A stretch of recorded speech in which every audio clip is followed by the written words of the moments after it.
আসসালামু আলাইকুম, সবাই কেমন আছেন? আশা করি সবাই ভালো আছেন।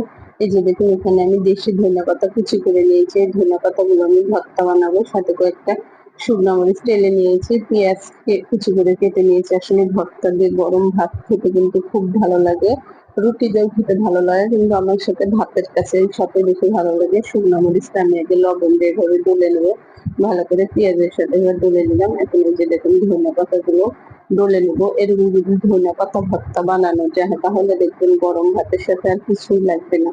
এভাবে তৃপ্তি সহকারে করে কিন্তু গরম ভাত পেট ভরে ভাত খাওয়া হবে। সাথে একটু সর্ষের তেলটা একটু বেশি করে দিয়ে দেবো। সর্ষের তেলের ঘ্রাণ আর এই দেশি ধনেপাতার ঘ্রাণে ভাতটা খেতে অনেক মজা হবে। এই যে দেখুন, ভর্তাটা দেখতে যতটা লোভনীয় লাগতেছে, খেতে কিন্তু অনেকটা মজা হবে। আমার এখন ভর্তাটা রেডি হয়ে গেছে। আমি এখন এখানে ভাত নিয়ে নিয়েছি, ভাত দিয়ে এখন এই ভর্তাটা খাবো। আপনারা কে কেমন ভর্তা পছন্দ করেন অবশ্যই কিন্তু আমাকে কমেন্ট করে জানাবেন। এই যে দেখুন, দেখতে যতটা লোভনীয়, খেতেও অনেকটা মজা। সাথে আমি একটা ডিম ভাজা নিয়ে নিলাম। আল্লাহ হাফেজ।